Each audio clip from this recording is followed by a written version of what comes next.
दोस्तों, आज मैं आपको पढ़ाई करने का एक ऐसा ज़बरदस्त तरीका बताऊंगा जिससे आपको ज़बरदस्त रिज़ल्ट मिलेंगे। सिर्फ थोड़ा सा समय निकाल कर इस वीडियो को पूरा का पूरा देख लेना और आप जब तक पढ़ाई करोगे ज़िंदगी में तब तक ये टिप्स आपके काम आएगी। दोस्तों, जैसा कि आप सभी जानते हैं, हमें बचपन से सिखाया जाता है कि पढ़ाई में कड़ी मेहनत करो तभी आपको अच्छे रिजल्ट मिलेंगे। लेकिन एक पढ़ने वाला स्टूडेंट ही जानता है कि हर रोज़ यानी कि हर चीज़ को याद कर पाना इतना आसान नहीं होता। तो अब सवाल ये उठता है कि क्या कोई ऐसा तरीका है जिससे हमें पढ़ा हुआ तुरंत याद हो जाए। जी हाँ, बिल्कुल। साइकोलॉजी में यानी कि मनोविज्ञान में एक ऐसा तरीका है जिसकी मदद से आप कम टाइम में क्वालिटी वाली पढ़ाई कर पाएंगे। दोस्तों, सबसे पहले मैं आपसे यानी कि इन 3 सवालों को ध्यान रखने को बोलूँगा। आप इन 3 सवालों को थोड़ा ध्यान से पढ़ना। मैं आपको आगे बताऊँगा कि मैंने आपको ये 3 सवाल याद रखने के लिए क्यों कहा था। सवाल ये है कि नाव कौन सी नदी के पास खड़ी थी। नंबर 1 सवाल ये है। और नंबर 2 सवाल ये है कि बच्चे ने नाव वाले से नदी के उस पार जाने के लिए क्यों मना किया। नंबर 3 सवाल ये है कि वो बच्चा बड़ा होकर देश का क्या बना और उस बच्चे का नाम क्या है। इन तीनों सवालों को एक बार ज़रूर याद कर लीजिए। अगर आपको ये सवाल याद नहीं होंगे तो आप आगे का वीडियो नहीं समझ पाओगे। चलो, अब आपको सवाल अगर याद हो गए हों तो मैं आपको एक कहानी सुनाता हूँ। कहानी ये है कि एक नाव गंगा नदी के पास खड़ी थी। सभी लोग नदी के उस पार जाने के लिए नाव में बैठ गए। नाव के पास एक बच्चा स्कूल ड्रेस में खड़ा हुआ था। नाव वाले ने कहा, क्यों बेटा, आज नदी के उस पार नहीं जाओगे क्या?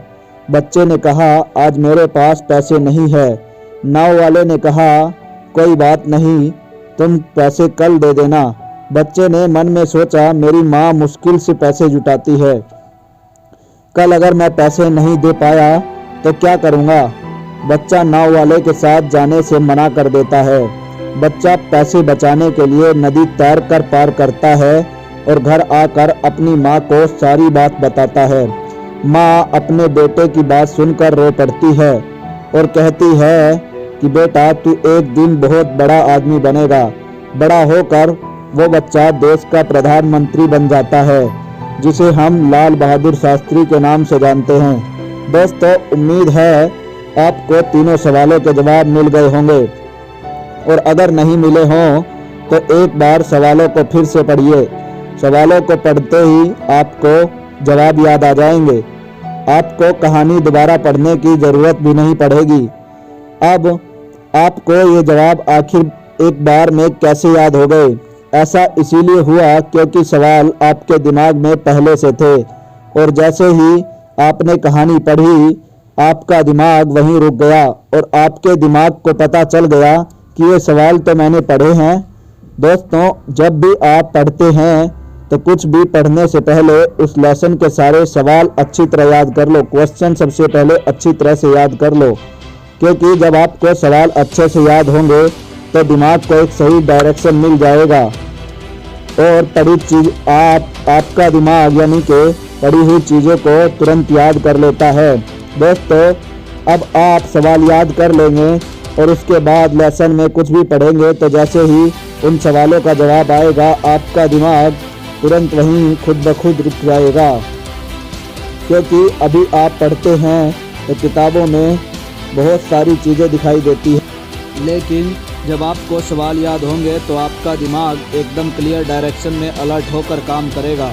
इसीलिए पढ़ाई करने से पहले अपने लेसन से रिलेटेड सारे सवालों को देखो, फिर अपनी पढ़ाई शुरू करो। ये ट्रिक कॉम्पिटिटिव एग्ज़ाम की तैयारी करने में भी ज़बरदस्त काम आएगी। दोस्तों, इस तरह का बेहतरीन वीडियो देखने के लिए हमारे चैनल को अभी के अभी सब्सक्राइब कर लें और नोटिफिकेशन दबा लें। और आपको दोस्तों इस तरह का बेहतरीन वीडियो अगर डेली देखना है तो अभी के अभी चैनल को सब्सक्राइब कर ले। और दोस्तों, कमेंट करना बिल्कुल भी मत भूलना कि आपको यह वीडियो अच्छा लगा या बुरा। अगर अच्छा लगा हो तो गुड लिखना और बैड लिखना अगर बुरा लगा हो तो, और दोस्तों के साथ भी इसे शेयर ज़रूर करना। Thanks for watching.